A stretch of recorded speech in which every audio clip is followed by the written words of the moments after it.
Mark Rogers TV back with you just a week away from college football and previewing South Alabama with head coach Joey Jones.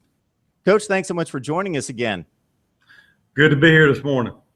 Yeah, let's talk about your football team, because before we move on to 2015, you being the only coach in the history of the program here have seen great strides made by the program. Do these kids realize what they accomplished last year in reaching postseason play for the first time? I think they did. Certainly, we want to win every game we play, but our kids, when we got done with the bowl, I think about a month later, they realized, heck, that's the fastest any NCAA team has done it, from starting a program, being in Division I in their second year and going to a bowl. So that was a big deal for our football program. Our kids realized that, I think, when it was over, and they've done a lot of great things. I really commend all the young men, not only that played on that bowl team, but all the people who, coaches, players, everybody's involved in the first few years to build this program to get it to that point. All right, Coach, let's look at the offensive personnel, and we'll start at quarterback. You lose Brandon Bridge after he threw 15 touchdowns last season. You've got a quarterback incoming from UAB, Cody Clements, who really, the eye-popping statistic he was able to post last year is completing 67% of his passes, more than twice as many touchdown to interception ratio. Do you still have a quarterback battle going on in camp right now in regards to that position? No, Cody is going to be our starter. I made the decision going into summer camp that we needed to put him as number one because we weren't able to look at him in the spring. He hadn't had a rep since last fall. We need to give him the maximum amount of reps we could. If he did not win the position at that point, we would have obviously made a change. But he did really well. He was a little rusty the first couple of days. Boy, that third and fourth, fifth day, you realize he's going to be a good one. You have a lot of talent coming back, a lot of depth at the running back position. Terrence Timmons rushed for over 400 yards. Xavier Johnson also got plenty of time. Thais Thomas comes in as a JUCO All-American. And then you got this interesting player in DJ Vinson, who rushed the football at UAB, but he also has wide receiver talent. Where are you going to use him, and can you kind of set us up in the running game? Yeah, DJ is a very versatile player. He's going to play our A position, which is our slot receiver, and obviously we'll bring him in motion, hand him the ball at times. We'll build a package around that. Very talented guy, about 195 to 200 pounds, can do both. And so at our running back position, with the guys, we feel like we got four guys that can play. The guys you mentioned, I won't have to mention all of them again, but bottom line, our running back core is real deep and better than we've ever had. So Chris May comes back along the offensive front at right tackle. He's got 32 starts under his belt. Otherwise, the offensive line needs to be reworked a little bit. Do you feel good about what you've accomplished this August? That's been probably the most pleasing thing that's happened this summer. Cam Blankenship, who transferred in, is playing our right guard spot. Really good football player. I think he's got some NFL potential. Joe Selfo is our starting center, who had a great year last year and done nothing but get better. He's really turned into a great leader. So we knew we had those three guys in the center and right guard, right tackle spot. Our concern was the left guard and left tackle.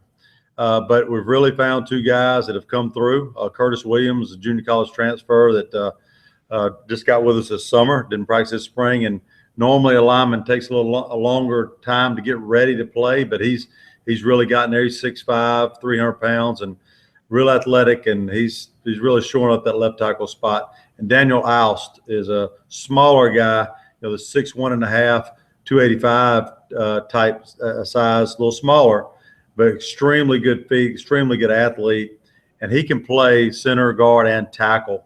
And so we found five that we feel good about, and also we found some guys backing them up. I think we've got about 8 or 9 we can count on.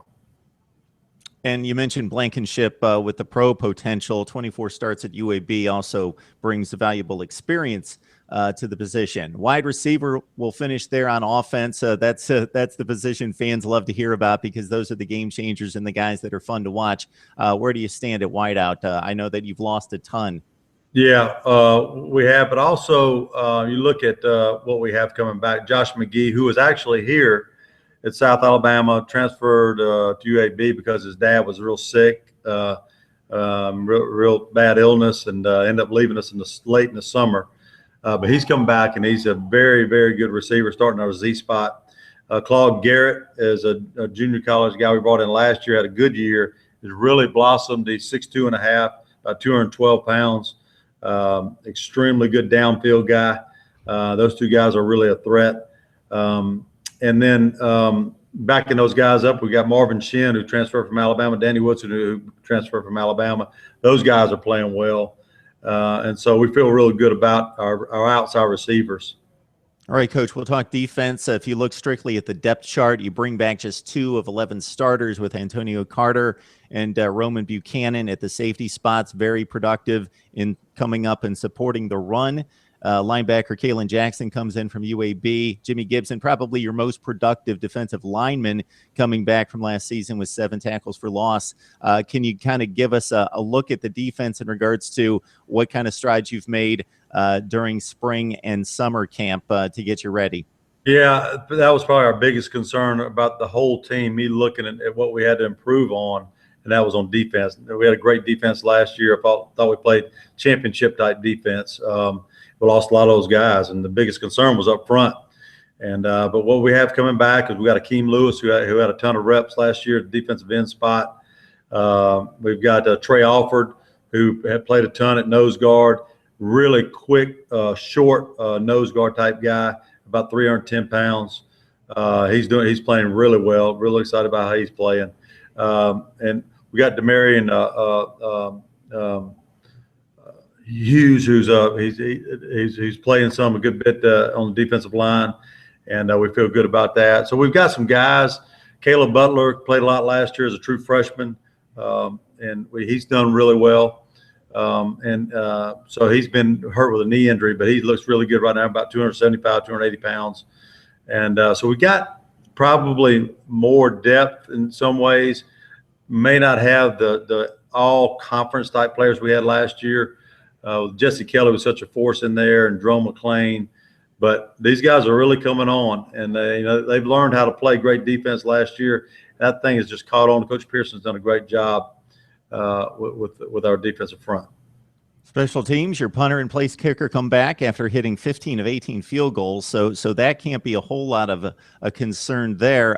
Coach, I'd like to look at the schedule real quick. I know you're focused on Gardner-Webb, and it's interesting to look at the strategies for good coaches like yourself who last and win football games and build programs that you know the right buttons to push, you know who to kick in the rear and who to pat on the back and do those sorts of things. So how do you keep the team focused on game one when it's human nature to look at Nebraska and NC State down the road? It is, but I think our kids understand that number one, we last year's gone. 2 years ago is gone. These guys have to prove it themselves, and I think they understand that. We've got great leadership on this team. I had a lot of meetings with the seniors, and these guys are doing a great job leading, and we've had almost a fresh look about how they approach practice, about how they approach their work. So it's been fun to see and fun to watch. These guys really are excited about this season, and again, they got kind of a chip on their shoulder, and they want to prove things, and it starts off with Gardner-Webb. And I look at that team, and they're great defensively, and they got some young guys on offense, very talented. And so we've seen all the games with Michigan get beat by Appalachian State, and on down the line, all the upsets that always happen every week. So our guys know they got to prepare. They know they've got to play well to win. Coach, you know that there are more meaningful ways to measure a program's progress than just the wins and the losses. You can tell when a football team is more stabilized. You can look at the recruiting and the depth of the roster and facilities and all sorts of growth factors rather than just the wins and the losses. But the fans, they look at the wins and the losses, and in looking at what you've accomplished here, is the next step a Sun Belt championship? Is it knocking off one of these big teams? You went to Tennessee and almost got that done a couple of years ago. It really is. I mean, our two goals have always been to win the conference championship, and number two, last year was to go to a bowl game, and we achieved that. This year is to go and win a bowl game, and so that's our goals. That's fairly simple. And everything we do, all the work we get done in the weight room and on the field are going toward that. So our kids understand that. And to be able to push our program to the next level, we've got to be able to do some of those things. We've done some good things, but we want to do some great things. Coach Joey Jones, 33-28 in his 7th season coming up at UAB or at South Alabama. So when you consider building a program and being 500 plus after 6 seasons, it's quite an accomplishment. Coach, thanks so much for joining us. Thank you very much. Have a good day.